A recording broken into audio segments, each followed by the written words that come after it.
KPK کی سہیل افریدی کی، تو سہیل افریدی جب سے وزیر اعلیٰ بنے ہیں وہ جو KPK کے معاملات ہیں ان کو اپنی مرضی سے چلا رہے ہیں. وہ جو فیصلے کر رہے ہیں وہ اسٹیبلشمنٹ کی جو پالیسی ہے اس کے برعکس ہیں.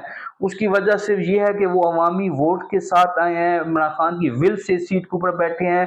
جب آپ کو عوام کی سپورٹ حاصل ہو تو آپ 47 کے بل بوتے پہ سیٹ پر نہ بیٹھیں تو آپ کے اندر کریج آ جاتی ہے. تو وہ جو سہیل افریدی، ان کے اندر ایک کریج، ایک ول، ایک کانفیڈنس اتنا ہے کہ وہ جو فیصلے ہیں خاص طور پہ امن امان کے حوالے سے اور افغانستان اور طالبان کی ساتھ جو پالیسی جس طرح کی بنانی ہے اس حوالے سے، تو وہ فیصلے جو ایک اسٹیٹ کی پالیسی ہے اس کے برعکس لے رہے ہیں. اسی وجہ سے جو جنرل عاصم منیر ہیں ان کو بھی پشاور جانا پڑا اور ایک گرینڈ جرگے سے جو ہے وہ خطاب کرنا پڑا. تو سہیل افریدی جو ہیں وہ بہت زیادہ کامیاب ہو رہے ہیں اپنی چیزوں میں. آپ کور کمانڈر سے ملاقات کے حوالے سے بات کر لیں، آپ سینٹ کا جو الیکشن ہوا ہے اس میں اس کے معاملات ہیں اس حوالے سے بات کر لیں.